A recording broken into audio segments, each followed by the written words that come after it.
You think this fat Chinese girl is a curse. Snow slashed sideways through the main street of Silver Lantern as a rope snapped tight around a wooden beam outside the Lantern Flame Saloon. Boots scraped on frozen mud. A lantern swung wildly, throwing orange light over angry faces and raised rifles. In the center of it all, Li Mei lay on her knees, glass shards cutting into her palms as she tried to gather them fast enough to avoid another kick. Her breath came in short, terrified bursts. Blood ran from her hand, warm against the cold ground. "Move faster," Briggs barked, his boot slamming into her hip. "You bring bad luck just standing there. Fat Chinese curse." Laughter exploded around her. Spit hit her hair. Someone threw peanut shells. Someone else shouted that the mine collapse was her fault, that the mountain wanted her gone. Li Mei bowed her head the way she had learned to survive. She did not scream. Screaming never helped. Then the saloon door creaked open. Heavy footsteps crossed the threshold. The noise thinned, not because mercy arrived, but because something larger had entered the room.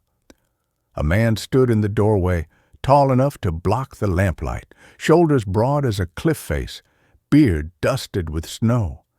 His eyes were gray, empty of humor, sharp with long solitude. Silas Hart had come down from the mountain to sell furs and buy ammunition. He had not planned to stay. He looked at the broken glass. He looked at the blood on Li Mei's hands. He looked at Briggs, smiling with his boot still pressed into her side. "Get up," Silas said, not to Briggs, but to her. Briggs sneered. "She stays where she is. She is a curse, fat, Chinese, bad for business." Silas stepped forward. Wood creaked under his weight. His voice did not rise. "You think she is a curse because she is fat," he said. "To me, she is the only miracle I ever asked for." The saloon went silent. A gun scraped leather. A chair fell over. Someone whispered that the mountain man had finally lost his mind. Silas moved first. "Before we rewind to see how a woman the town wanted dead became the heart of a mountain man's war, tell me this. Where are you right now, and what are you doing as you hear this story begin?" Before that night exploded into violence, Silver Lantern had already been rotting for years. The mining town clung to the Colorado Rockies like a bad decision that refused to die. Wooden buildings leaned inward, roofs patched with tin, streets permanently stained with mud, coal dust, and spilled whiskey. The silver veins that once promised fortune were thinning, and fear filled the gaps where money used to be. When mines collapsed or wages were cut, the town did not look upward to greedy owners or careless engineers. It looked sideways. It looked down. It looked toward Chinatown. At the eastern edge of Silver Lantern stood a cluster of low wooden buildings, laundry sheds, and cramped rooms where Chinese laborers lived after laying tracks, hauling ore, and washing the town's filth from its clothes. They were tolerated when useful, blamed when convenient, and hated when things went wrong.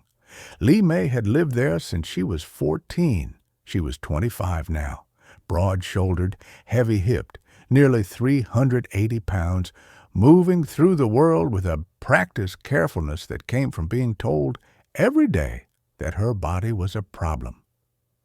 Her father had died on the railroad, crushed between steel and schedule. After that, her uncle took her in, not out of kindness, but necessity. He owned a laundry, and Li Mei became its unpaid backbone. To him, she was not a niece, she was labor. He called her slow, called her fat, called her a burden left by bad ancestors. When business went poorly, he reminded her she should be grateful to have food at all. When customers complained, He blamed her body, her clumsiness, her existence. The town echoed him. Children threw stones and learned the word curse early. Men spat the word fat as if it explained everything wrong with their lives. Women looked away, afraid that sympathy might stain them too. What Silver Lantern never noticed was that Lee May watched everything. She walked slowly, but she saw quickly. She kept scraps of paper hidden beneath floorboards, marking snowfall, wind direction, creek levels, the days miners came home limping. She remembered her father teaching her characters in lamplight, telling her that writing was a way to leave proof that you had lived. She wrote because it was the only place she was not small. And then there was Silas Hart. Most people in Silver Lantern knew the mountain man only by rumor. 6'5", broad as a draft horse, living alone above the tree line for years at a time. Some said he had killed men. Others said he had buried a family. Nobody knew which stories were true, and Silas never corrected them. He came down from the mountains once every few months, always alone. He sold furs. He bought ammunition, salt, flour. He spoke little. When men tried to test him, he ignored them. When they pushed harder, he ended conversations with his eyes. To the town, Silas was useful and unsettling. Someone you did not provoke unless you wanted consequences you could not afford.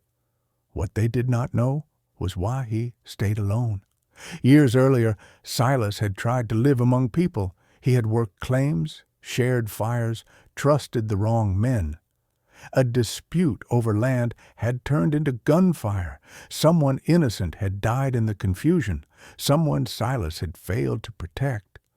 Since then, the mountains had become his refuge and his punishment. Up there, silence asked nothing of him. On that night, at the lantern flame, Silas was not looking to intervene. He wanted to finish his business and disappear back into snow and stone. But when he saw Lee May on her knees, something shifted. Not pity, recognition. He saw a person carrying more weight than anybody ever could, surrounded by people who mistook cruelty for strength. He saw the same cowardice he had once walked away from. Silver Lantern ran on fear, blame, and men who needed someone smaller to stand on. And for the first time in years, Silas Hart decided not to walk away. That decision would redraw the mountain paths, fracture the town's lies, and force everyone to choose what kind of people they were willing to be. Long before Silver Lantern learned Silas Hart's name, the mountains had already taken their toll on him. Silas had not always lived alone. Years earlier, when his beard was shorter and his hands less scarred, he had tried to build a life among people. He worked claims beside other men, shared coffee over low fires, laughed when laughter came easily. He believed then that if you worked hard and kept your word, the world would meet you halfway. That belief died in a narrow canyon under a sky so blue it felt like mockery. A dispute over a promising strip of land turned ugly. Words became threats. Threats became gunfire. In the chaos, a young man caught between two sides took a bullet meant for someone else. He bled out in the dirt while men shouted excuses and scrambled to protect themselves. Silas had been close enough to stop it. He had hesitated. That pause haunted him more than the death itself. The law never truly came. The mine owners smoothed things over. The dead man's name faded from conversation within weeks. But Silas remembered the weight of a life ending because no one wanted to be the first to stand in the way. So he left. He went higher into the Rockies, where mistakes cost you immediately and honestly, where storms did not lie and animals did not pretend to be better than they were. Up there, responsibility was simple. You either paid attention or you died. For 6 years, Silas lived by rules that could not be twisted. He trapped, hunted, mapped passes, and learned to read the mountain's moods. At night, when the wind rattled his cabin walls, memories crept in anyway. The dead man's face, the sound of a crowd choosing comfort over courage. He told himself isolation was penance. He told himself he did not deserve more. Then there was Lee May. At first, Silas tried to understand his reaction as anger alone. Anger at Briggs, anger at the crowd, anger at himself for staying silent too long. But the truth was deeper and more uncomfortable. Lee May reminded him of the moment before everything went wrong. She was trapped in plain sight, surrounded by people who had decided she was expendable. She was blamed not because she was guilty, but because blaming her was easy.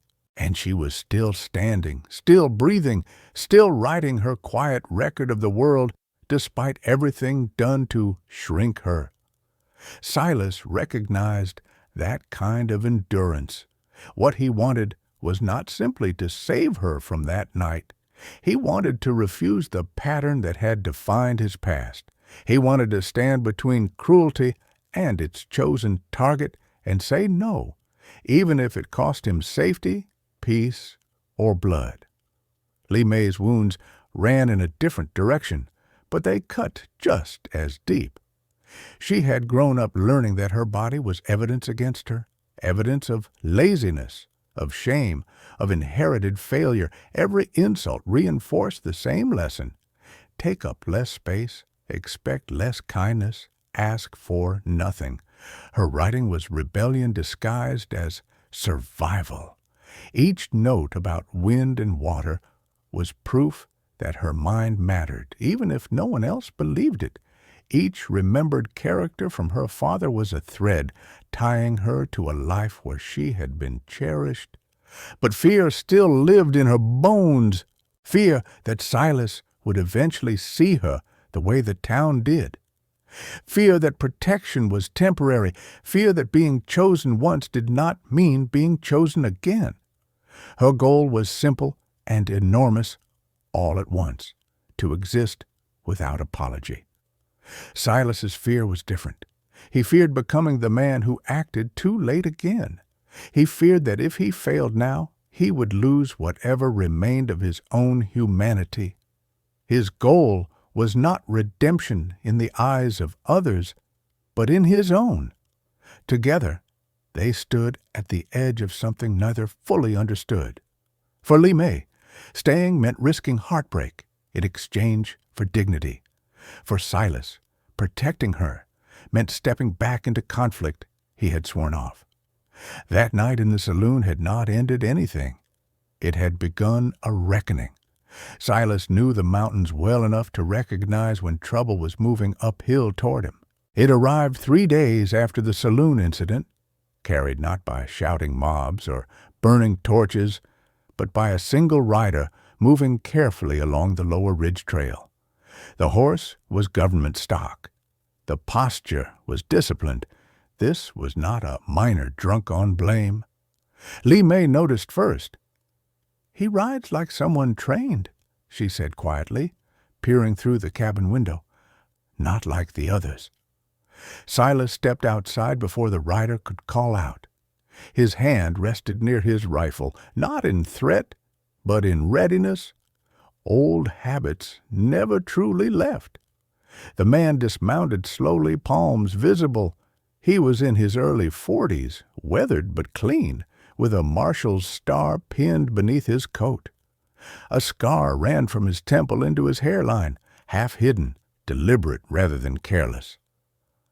"Silas Hart," the man said. "I'm Deputy Marshal Thomas Reed, Fort Collins Circuit." Silas did not answer immediately. Reed glanced past him, his eyes catching Lee May's silhouette in the doorway. He did not stare. He did not smile. He simply noted her presence and returned his attention to Silas. "I'm not here to take anyone," Reed continued. "I'm here because Silver Lantern is about to explode, and when towns do that, innocent people get buried under excuses." Silas studied him. "You're late." Reed nodded once. "So was I once. It cost me a partner." That earned him a fraction of trust. Inside the cabin, Reed accepted water, but refused food. He spoke plainly, without theatrics. "Briggs has been stirring things up for years," he said. "Debt, watered-down supplies, falsified safety ledgers. The mine collapse wasn't an accident. It was profit. But he's good at pointing fear somewhere else." "Toward her?" Silas said. Reed didn't deny it. "Toward anyone the town already decided doesn't belong." Lee May listened from the table, her hands folded over her notes. Reed finally turned to her, careful, measured. "I've heard what they call you," he said. "I don't believe it." Lee May met his gaze. Her voice was steady. "Belief doesn't usually stop men with guns." Reed's mouth tightened. "No, but records do." That was when he saw her maps, not glanced, studied.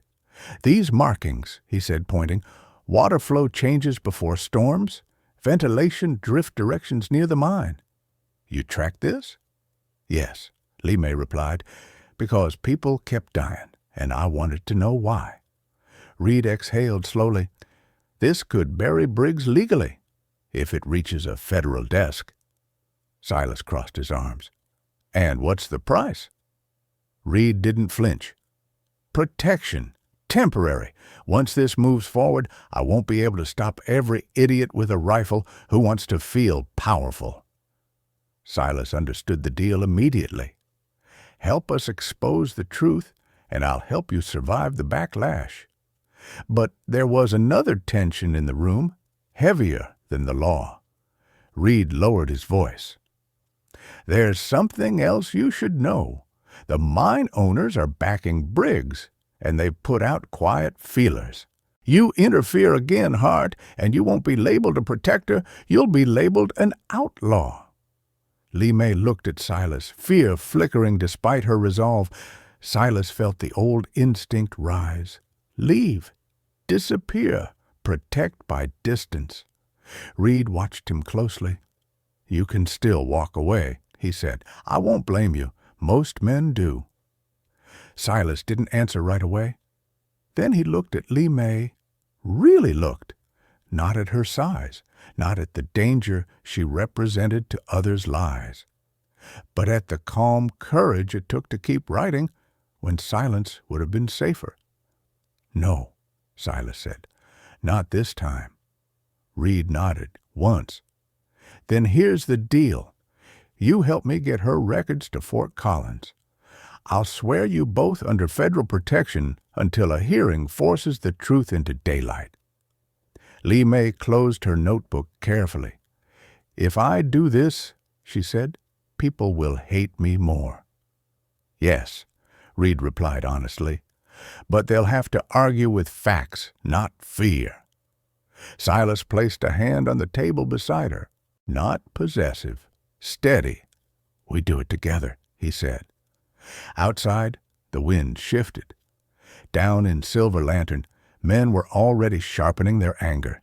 The game had changed. The first rule Silas taught Lee May after Deputy Reed left was simple. "Nothing stays simple once people decide they're right," he said while tightening the straps on a pack mule. "So we planned for it to go wrong." They did not leave immediately. Leaving too fast would look like guilt. Staying too long would invite blood. Instead, they prepared in layers, like the mountains themselves. Lee May copied her notes twice.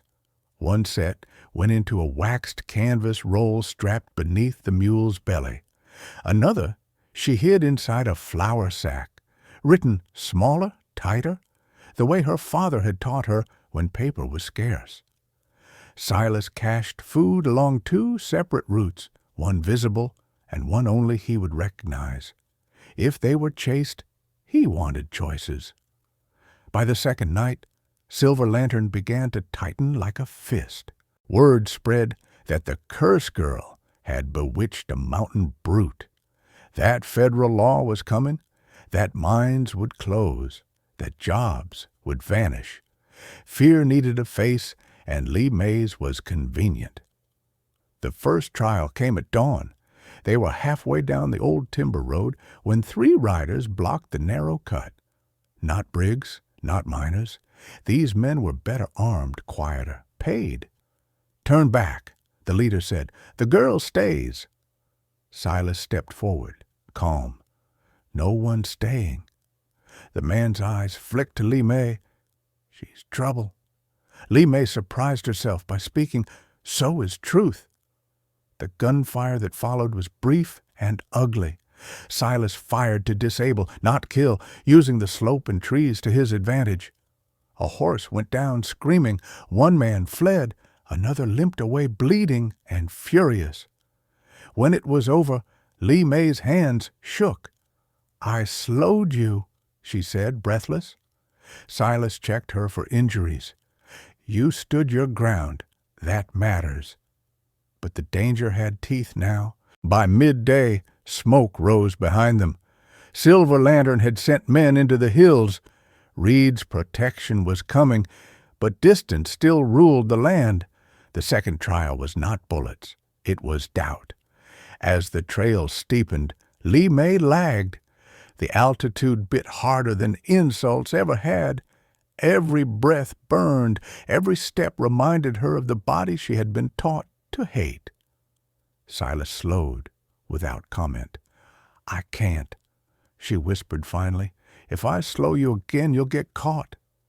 Silas turned, blocking the wind with his body. "Listen to me. Survival isn't speed. It's rhythm." He adjusted the load, shifted weight from her pack to his, not as charity, as logistics. "Your observations saved lives," he continued. "Your words are carrying us forward right now. Bodies adapt. Minds choose." Lee May nodded, tears freezing on her lashes. She kept walking. That night, they camped near a narrow stream. Lee May opened her notebook by firelight, forcing herself to write, even as fear pressed in. She documented the riders, the timing, the weapons. Fear became data. Data became control. The third trial came from an unexpected direction. Near dusk, the following day, they reached a small ranch, holding half abandoned. A woman stood on the porch with a rifle leveled, her face lined by sun and grief. "You bring trouble here," she said. Reed's name meant nothing to her. The mine did. Her husband had died in the collapse. Lee May stepped forward before Silas could stop her. "I wrote his name," she said, "and why he died." The woman hesitated. Lee May handed over a page. The woman read, lips trembling. "They said it was fate," she whispered. "No," Lee May said, "it was greed." The rifle lowered. The woman fed them, hid them, and sent them on with fresh horses. One more witness gained, one more risk added. By the fourth day, the bounty rumors began. $500 for the mountain man, $200 for the girl. Lee May laughed once, sharp and bitter. "I'm still cheaper." Silas didn't smile. "You're priceless to the right people. That's why they're afraid." The final trial before the turn was the hardest.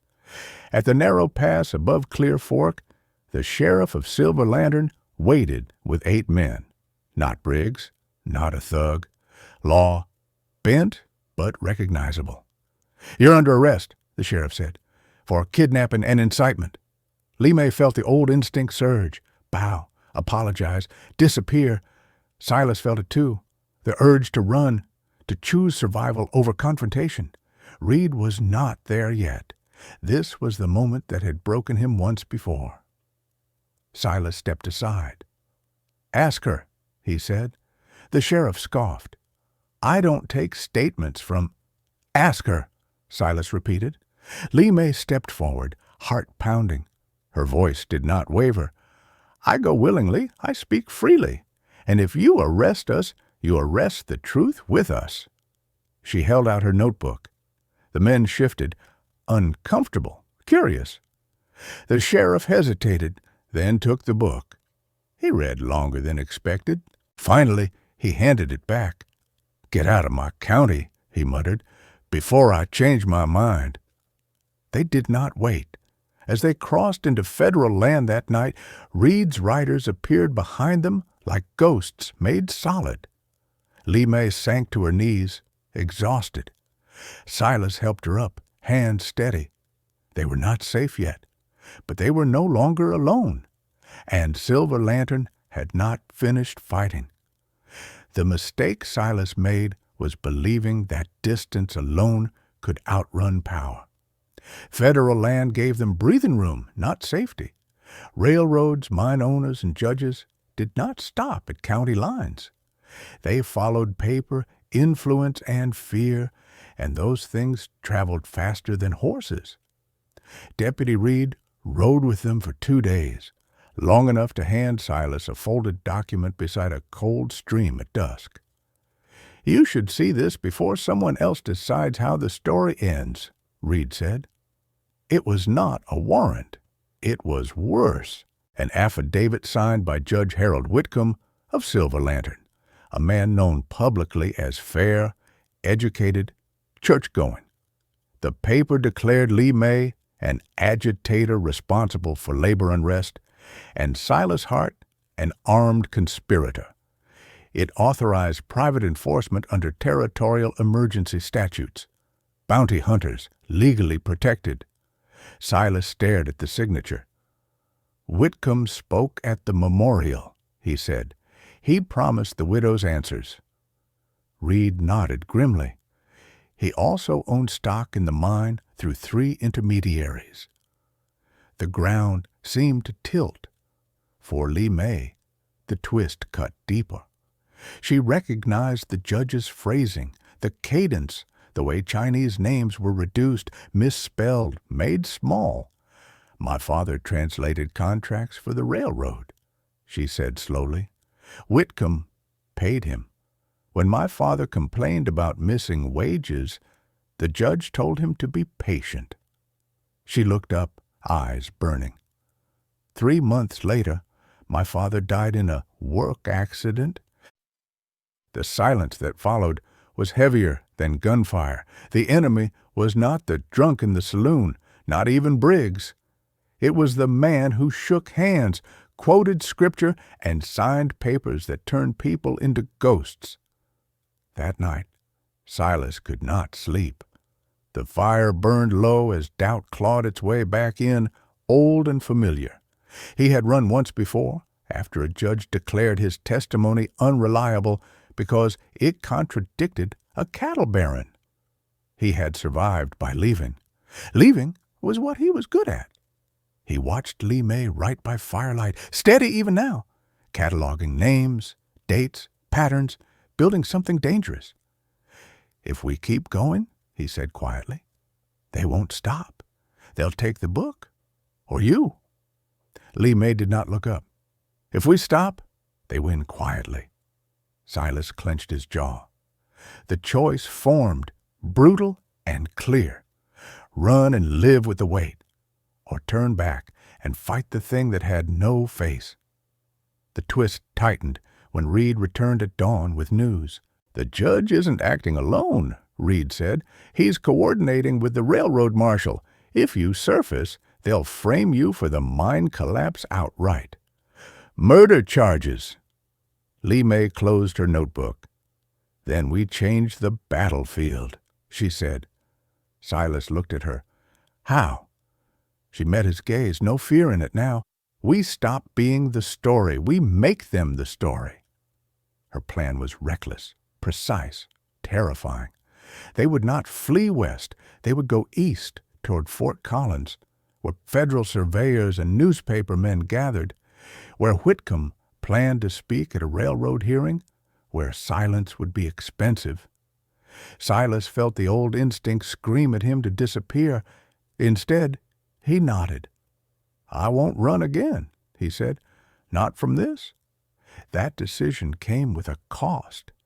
Before they could move, Reed was forced to leave, called away under threat of suspension.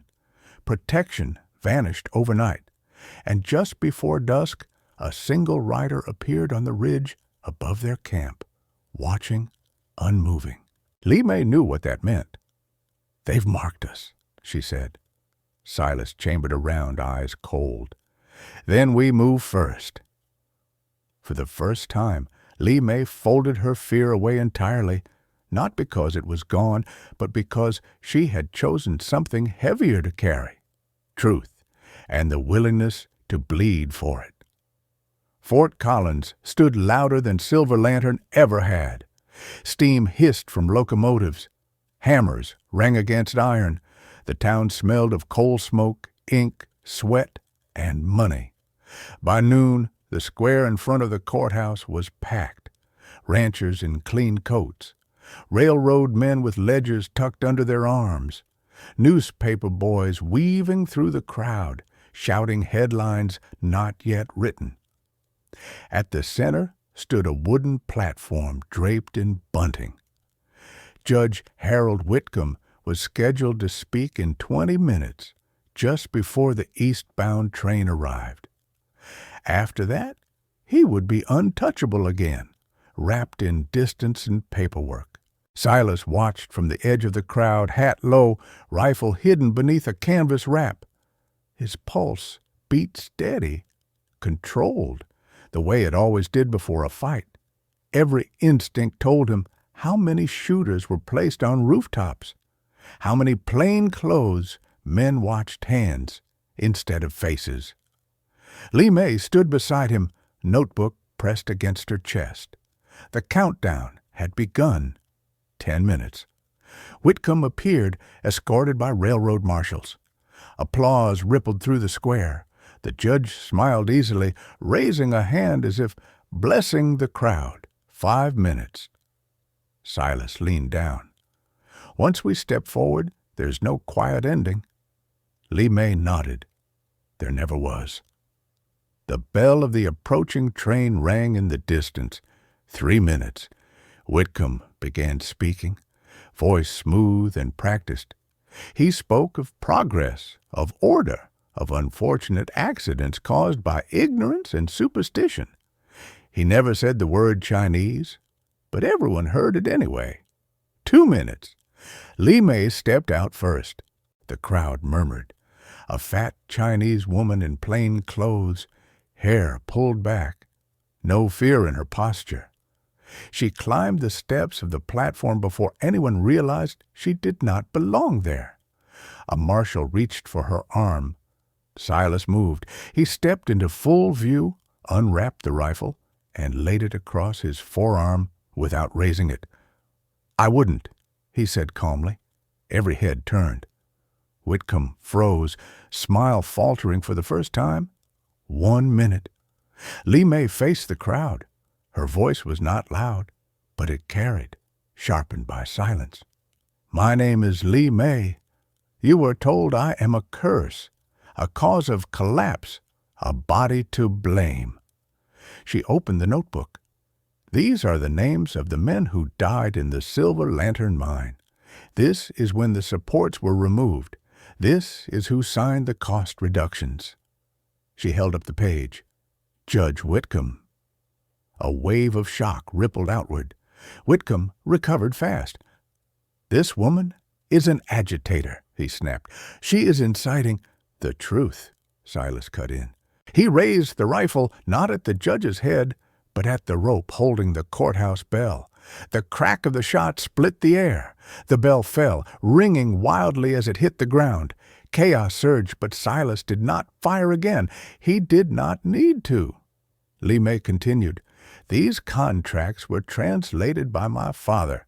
When he protested unpaid wages, this judge told him to wait. 3 months later, he was dead." She turned pages, methodical. "These affidavits authorize private violence. These signatures turned grief into crime." The train whistle screamed. Whitcomb shouted to the marshals, "Arrest them!" No one moved. A newspaper man stepped forward instead. Then another. Pens scratched furiously. The judge's voice cracked. "This is illegal!"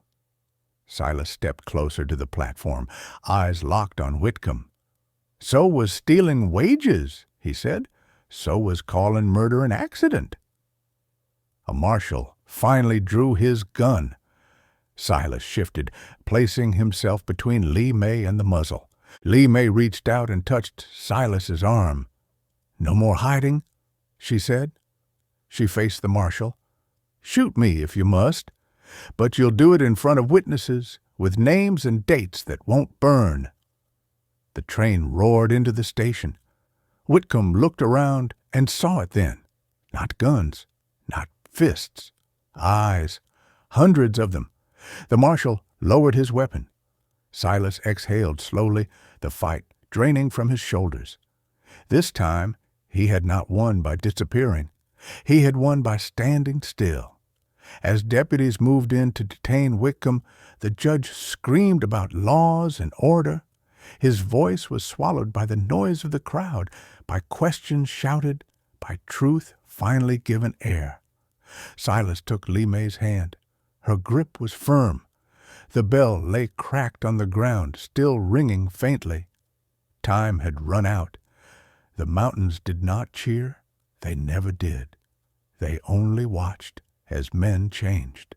Judge Whitcomb was removed from Fort Collins that same afternoon, escorted under guard while the crowd that once applauded him stood silent.